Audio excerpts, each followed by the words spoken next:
Far, far away in the haze of time lived a wise folk, in deep harmony with the nature. The homeland of the Nebiweavers was threatened with a fatal disaster. The balance of nature has collapsed and has turned against the earth, the moving spirit of mankind.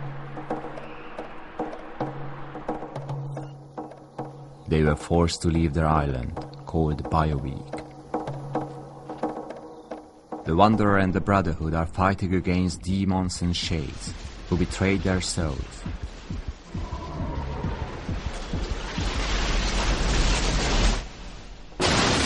With the help of Earth's heart, a mysterious purple stone they have found in the deep soil, they could hide away in a distant dimension.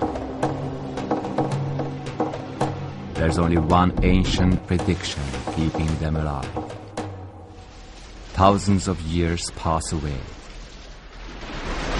The Earth is threatened with a slow decay.